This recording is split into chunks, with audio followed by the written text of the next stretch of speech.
Dans notre mission, on nous a demandé d'aller faire une actualisation des données issues des travaux d'état des lieux terminés en 2005. Et cette actualisation avait un contenu précis. Est-ce qu'il y a encore son domaine intact? On le constate. Il n'a pas le domaine intact, mais il a vendu à des gens. On prend ceux à qui il a vendu, on prend leur convention de vente et puis on prend acte. Ensuite, il est question d'aller constater aussi si des gens n'avaient pas érigé des bâtiments sur leur domaine. Parce que ça fait 12 ans d'intervalle quand même. Et si c'est le cas, nous prenons les caractéristiques physiques de ces bâtiments-là qui permettront par la suite d'évaluer le coût du bâtiment.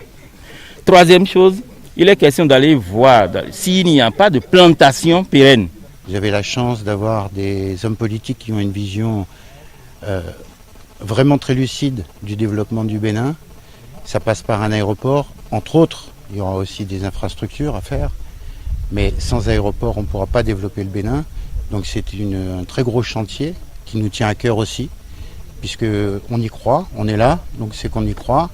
Aujourd'hui, on est là pour rester et pour travailler de pied ferme avec l'ANAC et avec toutes les autorités du pays.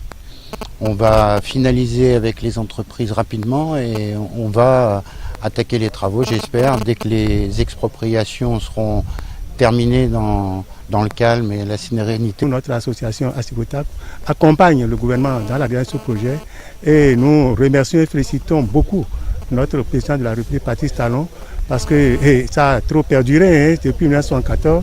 On espérait la continuité de cet aéroport, mais maintenant que ces choses pratiquement faites, nous ne faisons que le remercier et nous l'accompagnons fermement.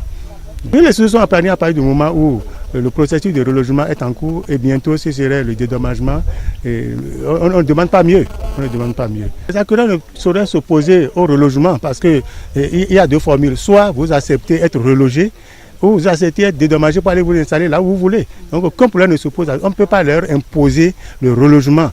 Mais s'ils demandent à être dédommagé pour aller s'installer ailleurs, bon, le gouvernement a accepté cette doléance, mais ceux qui veulent être relogés pour continuer de vivre en collectivité, en famille, bon, on relogera ceux-là.